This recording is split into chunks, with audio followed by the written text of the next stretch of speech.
বন্ধুরা, আজকে আপনাদের একটা খুব চমৎকার একটা জিনিস দেখাবো। এখন বর্তমান প্রজন্ম আমরা সত্যি কথা রেডিও বলতে কি আমরা সেই অর্থে ভুলেই গেছি। রেডিও সম্পর্কে আমাদের কোনো সম্যক একটা ধারণা নেই। এই মুহূর্তে আমি এই বামুনপাড়া কালী মন্দির ঘুরতে একটা কাকাকে দেখলাম মাঠের মধ্যে থেকে তিনি চলে আসছেন এবং খুব সুন্দর গান ভেসে আসছে। আমি ভাবছি গানটা কোথা থেকে হচ্ছে। আমি ভাবলাম এখনকার বর্তমান সময়কার যে গ্যাজেট-ফ্যাজেটগুলো আছে তাকে সেখান থেকে হয়তো উনি গান শুনছেন। কিন্তু দেখলাম না, ওনার কাছে রেডিও আছে। কাকা একটা রেডিওটা দেখান। এই যে কাকার কাছে একটা খুব সুন্দর রেডিও চলছে। হ্যাঁ, কাকা এই রেডিও থেকে গান শুনছেন। এ দেখুন গান চলছে। কাকাকে একটু জেনে, কাকা এই রেডিওটা আপনি কতদিন থেকে ব্যবহার করছেন? এই আমার বয়স তখন 16 বছর।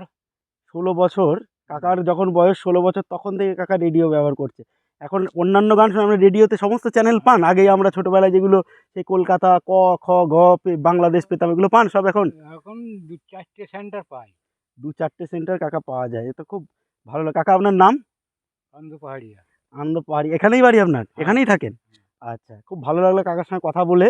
আমরা একটা খুব সুন্দর জিনিস দেখালাম। এই যে রেডিও, এইটা দেখুন ভালো করে রেডিও, এই রেডিও। আমারও একটা সময় ছিল রেডিও। রেডিও এখন আর পাওয়াই যায় না। কাকা এই রেডিওয় গান শুনছে। খুব ভালো লাগলো। তাই ভিডিওটা একটা ছোট্ট আকারে করলাম আপনাদের জন্য।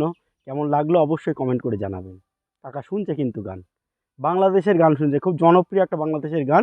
আমি গানটা দিচ্ছি না। খুব জনপ্রিয় একটা গান শুনছে কাকা। ধন্যবাদ। সঙ্গে থাকুন সবাই।